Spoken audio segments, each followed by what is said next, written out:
Setelah menyerap esensi kehidupan dan ramuan roh ke dalam tubuhnya, membuat Wake Fox memiliki beberapa tanda baru yang muncul di tubuhnya. Divine Flower berkomentar bahwa dia mulai merasakan sedikit aura QB yang berasal dari anak baru ini. Berbicara tentang QB yang asli kembali dengan melapor kepada tuannya. Bersamanya ada kupu-kupu bintik emas, seolah-olah mereka sekarang berteman. Kupu-kupu itu menatap Gantry untuk pertama kalinya dan benar-benar terkesan. Ukurannya yang sangat besar saja sudah cukup untuk membuat sebagian besar binatang bertekuk lutut kepadanya. Divine Flower merasakan jantungnya berdebar kencang saat melihat kupu-kupu yang begitu cantik. Dia menyukai hal-hal yang lucu. QB secara resmi memperkenalkan anggota baru ini ke dalam tim. Kupu-kupu Swallowtail berbintik emas berhasil menyelesaikan terobosan ke orde tingkat ketiga. Ia mampu memanggil cahaya menyilaukan yang dapat menghancurkan langit. Mahir dalam menyatu dengan kehampaan, dapat menggunakan bilah cahaya halus, dan dapat menyalurkan sinar bercahaya untuk melenyapkan segalanya. Ini adalah pertama kalinya seorang extraordinary tingkat ketiga bergabung dengan tim dengan damai. Gantry menyambut pendatang baru itu secara pribadi dengan turun dan berinteraksi melalui wujud setengah manusianya. Panda kecil sebenarnya ada di sini sepanjang waktu dan kupu-kupu kecil ini sama sekali tidak membuatnya terkesan. Yang ia lakukan hanyalah minum, makan, dan tidur. Dan setelah bangun ia telah mencapai tingkat ketiga.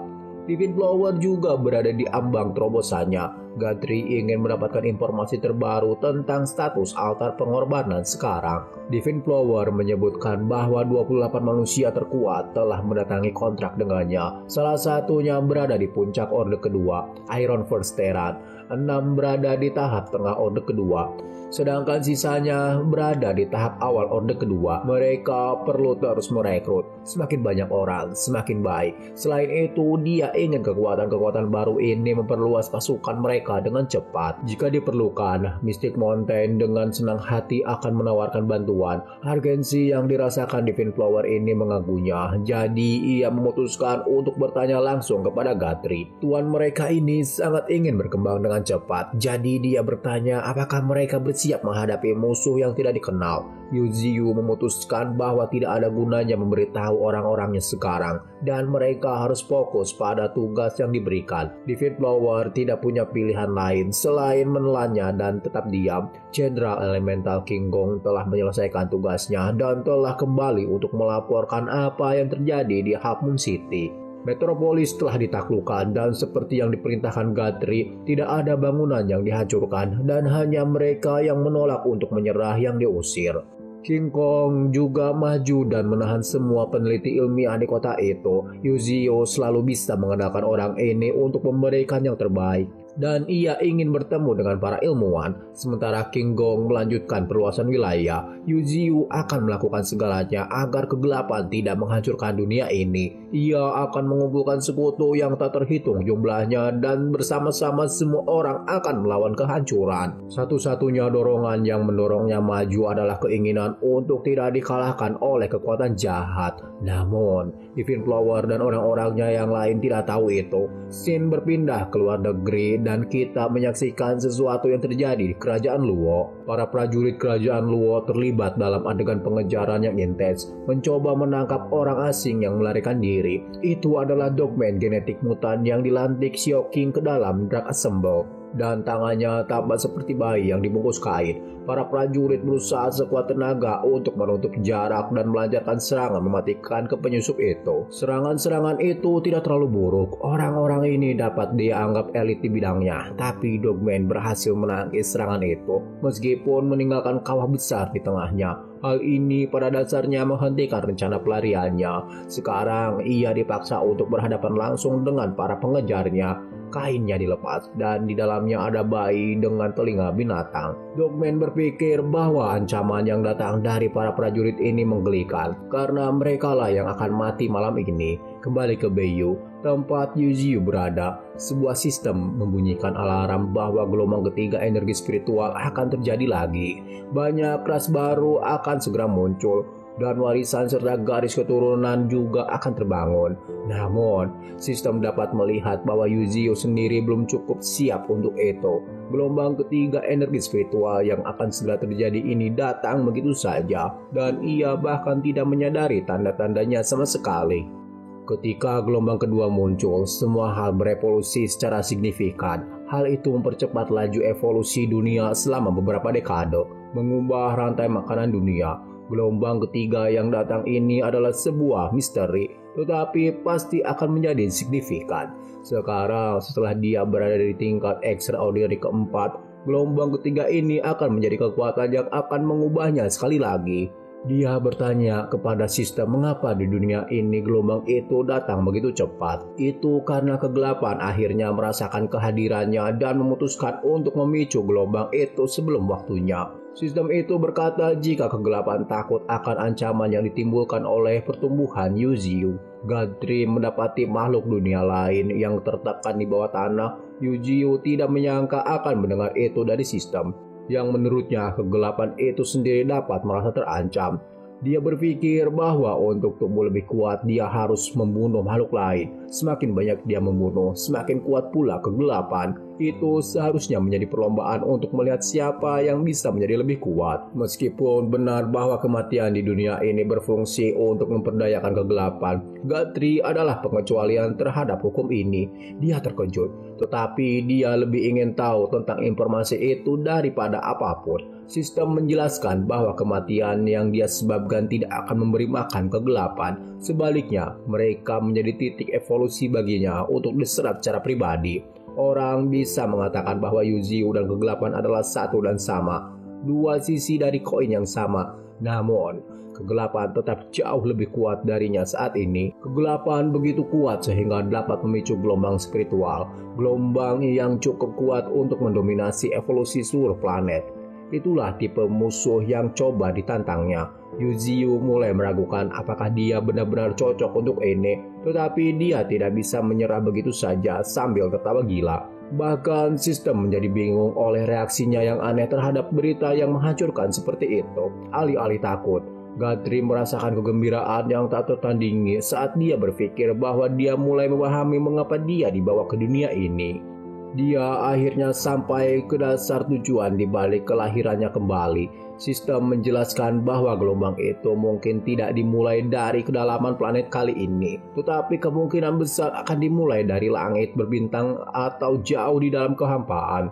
Yang pasti adalah bahwa gelombang energi spiritual ini akan menjadi yang paling menakutkan dalam sejarah karena akan menyapu seluruh alam semesta.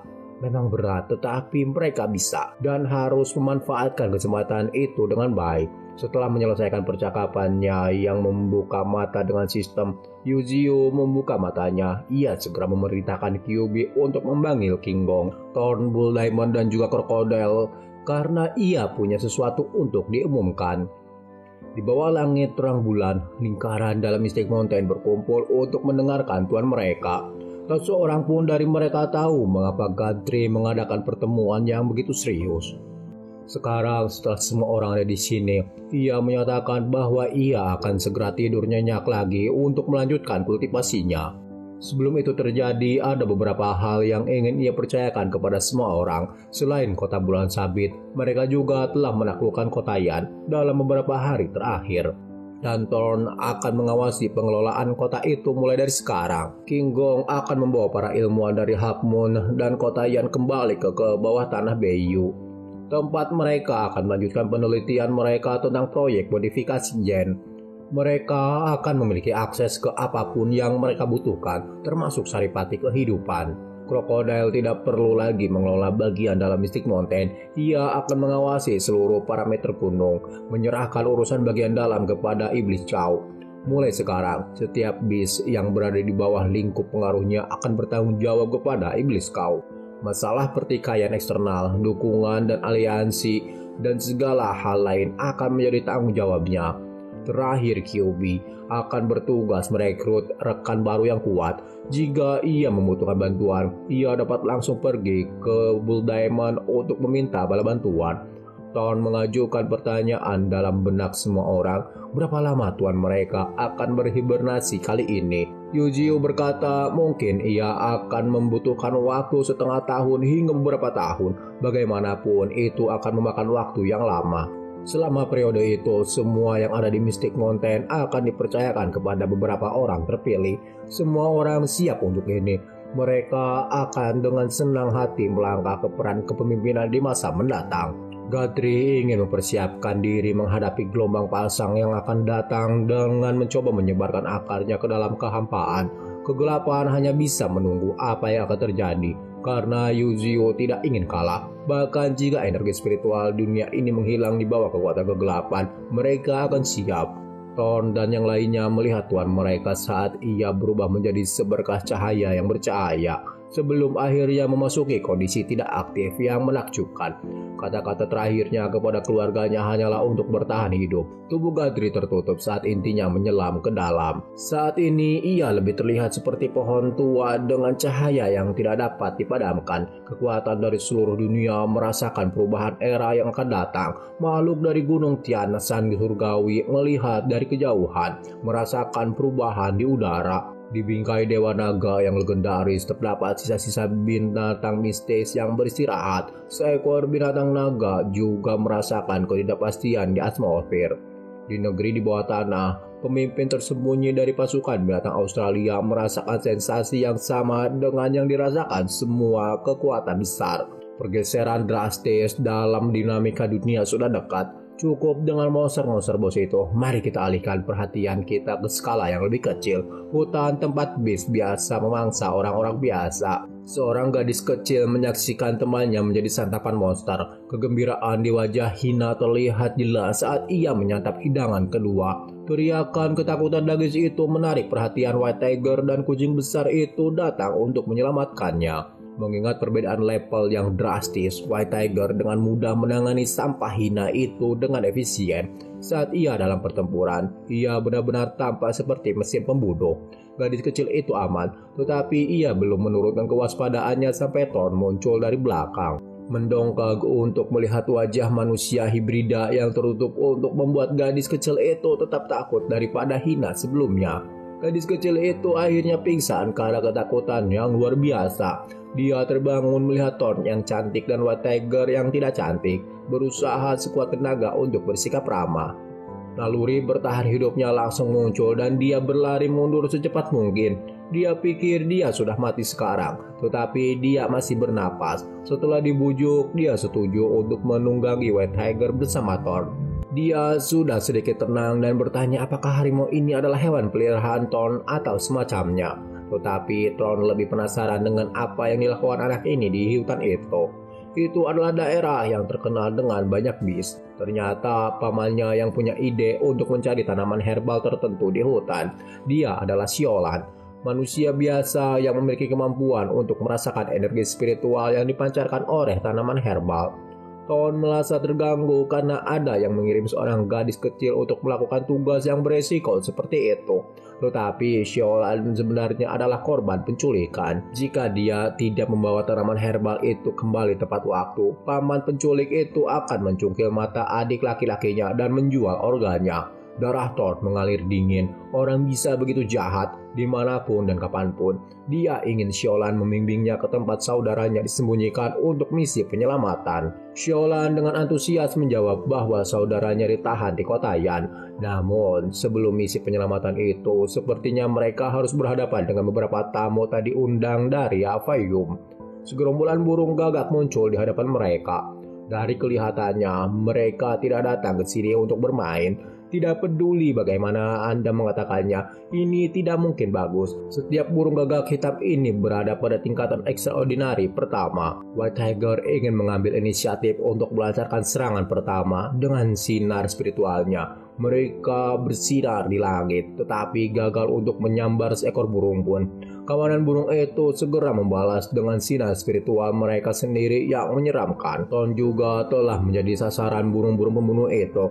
Mereka mencoba untuk mendekat, tetapi malah dicengkeram oleh cambuknya. Dengan hanya mereka berdua dalam pertempuran udara yang tidak menguntungkan seperti itu, burung-burung gagak itu terus-menerus menang. Mereka adalah target yang terlalu mudah di udara, jadi Ton menyuruh White Tiger untuk menghantam tanah. Dia segera mencoba untuk menukik ke bawah dengan semua yang dimilikinya. Saat itulah berita buruk yang lebih besar muncul. Pemimpin kawanan itu adalah Kaisar Gagak Hitam, bis raksasa extraordinary tingkat kedua.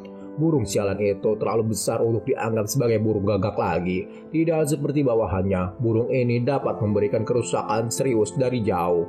Sinar spiritual diarahkan ke arah Xiaolan, bukan kedua petarung itu. Untungnya refleks White Tiger cukup cepat untuk menggunakan sayapnya untuk bertahan. Tetapi menghadapi serangan sekaliber itu tidak akan terjadi tanpa akibat, karena mereka bertiga jatuh.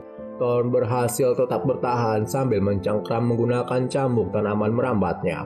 Tepat saat dia hendak pergi dan mencoba membantu White Tiger, Kaisar Gagak Hitam memutuskan untuk mengalihkan target kepadanya. Mempertahankan patukan dari burung besar itu membutuhkan penggunaan setiap tanaman merambat yang bisa dia kendalikan. Dia mencoba yang terbaik untuk membuat monster itu minggir dari menghalangi jalannya. Dan burung gagak itu secara misterius menyerah tanpa perlawanan, terbang entah kemana.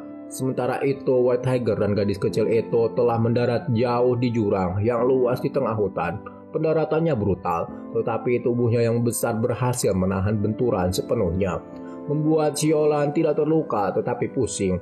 Dia tiba-tiba berdiri, menjatuhkan gadis kecil itu ke tanah. Dia melakukannya karena alasan yang bagus.